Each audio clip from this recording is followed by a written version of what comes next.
السلام علیکم د قدر وړ لیدونکو په خاص ډول د انلاین ایجوکیشن پښتو یوټیوب چینل مینوالو ستړي مشئ خو د ویډیو کې چې ټول ښه او جوړ ختمن اوس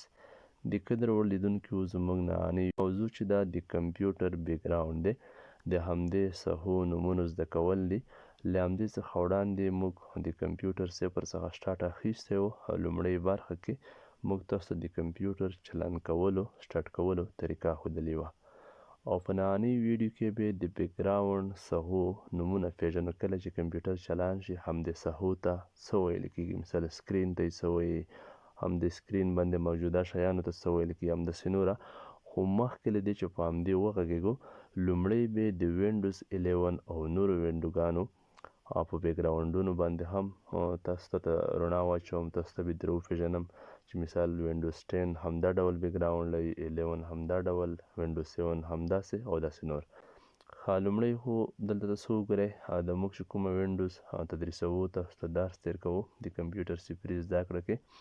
همدا وینډوز 11 ده وینډوز 11 چې دا په سنټر نه سټارټ بټن لري سټارټ بټن به هم تاسو وپېژنئ او بعضې زده کوونکي به یې پېژني هم خو په همدې اوس غږیږو موږ یې تاسو ته فقط هغه د بیکګراوند مثال توپیر ښیو دا د وینډوز 11 سټارټ مینو ده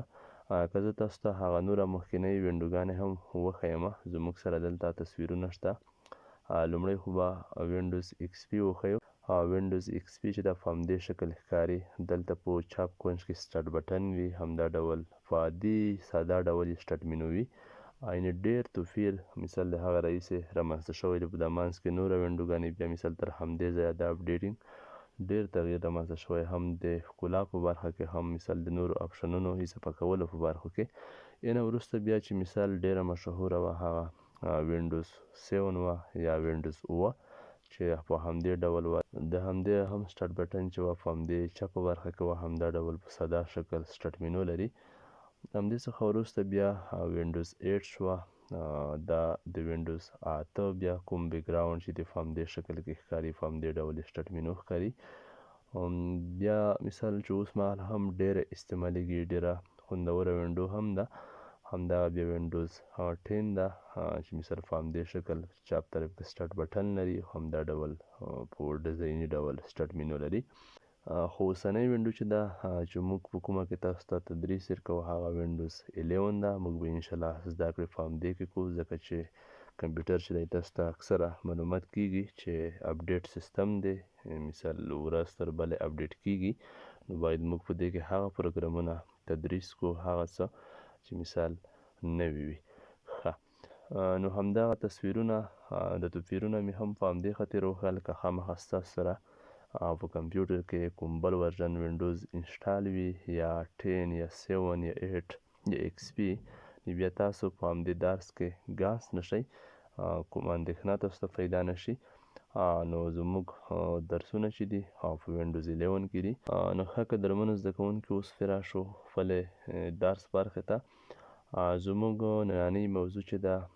د کمپیوټر د بیکګراوند د همدې چاپیریال د محیط د مختلفو برخو نومونو پیژندل دي موږ تاسو به انشاءالله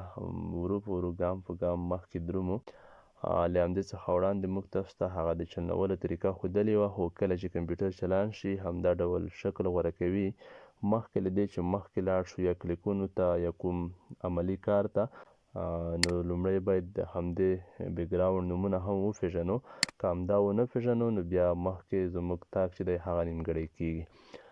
نو اوس خو لومړی تاسو وګورئ د کوم د کمپیوټر سکرین چې دی همدا کوم سکرین چې دی همدې ته ویل کیږي ډیسکټاپ د کمپیوټر مکمل داخلي شیشه چې دو سکرین چې دی همدې ته ډیسکټاپ ویل کیږي بعضې خلک به تاسو ته وایي چې همدې ته خو منیټور هم وایي په دې کې یوه خبره شته د کمپیوټر سکرین داخلي برخې ته ډیسکټاپ وایي او د کمپیوټر سکرین بهرنۍ برخې ته یعنې چې فزیکي اړخ ولري همدې ته منیټور وایي د کمپیوټر سکرین ته په مجازي ډول ډیسکټاپ وایي په لنډ ډول او په فزیکي ډول منیټور ته وایي او بل دې نه علاوه دلته په د سکرین نه تاسو وینئ په د ډیسکټاپ د مختلف ډوله شیان موجود دي تصویر دی مثال ویډیو همداسې د اکسل فایل دی فوټوشاپ پروګرام دی داسې نوره ډکشنري قسمه فایلونه دي همدې ټولو ته آیکن ویل کیږي. همدا د آیکن په نوم یادیږي. د کمپیوټر سکرین ته، ډیسکټاپ، شیشې ته او همدې موجوده شیانو ته آیکن وایي.